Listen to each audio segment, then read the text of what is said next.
നമസ്കാരം ഗൈസ്, ആർജിയാണ്. നമ്മൾ രാവിലെ നേരത്തെ എണീറ്റിട്ടുണ്ട്. പക്ഷെ ഇന്ന് റബ്ബർ വെട്ടിയിട്ടില്ല. ഇനി എപ്പോൾ വെട്ടുമെന്ന് അറിയാൻ പാടില്ല. ഇനി ഒരു കുറച്ച് കഴിഞ്ഞ് വെട്ടിയിട്ട് നമ്മൾ പാലെടുക്കുമ്പോൾ 10 മണി കഴിയും തോന്നുന്നു. പക്ഷെ രാവിലെ എന്താ അടിപൊളി നല്ല നൈസ് ഇളം വെയിൽ കൊണ്ട് നിൽക്കുമ്പോൾ രസമൊക്കെയാണ്. സ്തുതി എണീറ്റിട്ടുണ്ട്, ഞാൻ എണീറ്റ് നേരത്തെ സ്തുതി എണീറ്റിട്ടുണ്ട്. പിന്നെ ഈ വീട് ആരുടെ വീടാ ചോദിച്ച ആൾക്കാരുണ്ട്. ഇത് പണ്ടത്തെ സ്തുതിയുടെ മാമന്റെ വീടായിരുന്നു. ഇതിപ്പോ വീടല്ല, അടുക്കള, അവരുടെ അടുക്കളയായിരുന്നു. ബാക്കി വീടൊക്കെ ഇടിച്ചു കളഞ്ഞ് വഴി ഉണ്ടാക്കിയത്. ഇപ്പൊ ഈ വീട് ഇപ്പോൾ അടുക്കള മാത്രമുണ്ട്. അതിപ്പോ അവര് റബ്ബറിന്റെ വളം വെക്കാനുള്ള ഒരു ഇതാക്കി വെച്ചിട്ട് മാറ്റി വെച്ചിരിക്കുകയാണ്. സുധിയുടെ മാമന്റെ വീട് ഇവിടെ അതിന്റെ വീടാണ്. സുധിയുടെ വീട് ഇവിടെ താഴത്ത് ചെല്ലും, മഴ മുകളിൽ വെച്ച് അവരായിരുന്നു. റോഡ് സൈഡ് വെച്ചിട്ട് അടിപൊളി ആയതിന് എന്റെ അങ്ങോട്ട് കാര്യമില്ല.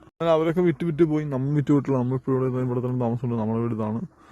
വീട്ടിൽ പോവാം. സ്തുതി എണീറ്റിട്ടുണ്ട്, ഞാനും എണീറ്റിട്ടുണ്ട്. രാവിലെ രണ്ടുപേരും നേരത്തെ എണീറ്റിട്ടുണ്ട്. ഇനി ഇന്നത്തെ ദിവസത്തെ വിശേഷം എന്താണെന്ന് അറിയാൻ പാടില്ല.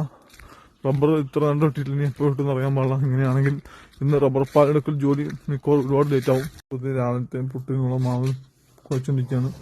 രാവിലത്തെ കുക്കിംഗ് പരിപാടി സ്റ്റാർട്ട് ചെയ്യാൻ പോകുന്ന നേരത്തെ ഇല്ല തേങ്ങ തേങ്ങ വിളിക്കാൻ പറഞ്ഞ എല്ലാവരും പറഞ്ഞാൽ ഞാൻ സുധീന്ന് മാക്സിമം വിളിക്കാൻ ശ്രമിക്കണ്ടേ.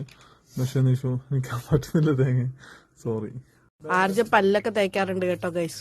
ആർജ പല്ല് തേക്കുവാണ് അല്ലേ ആർജ?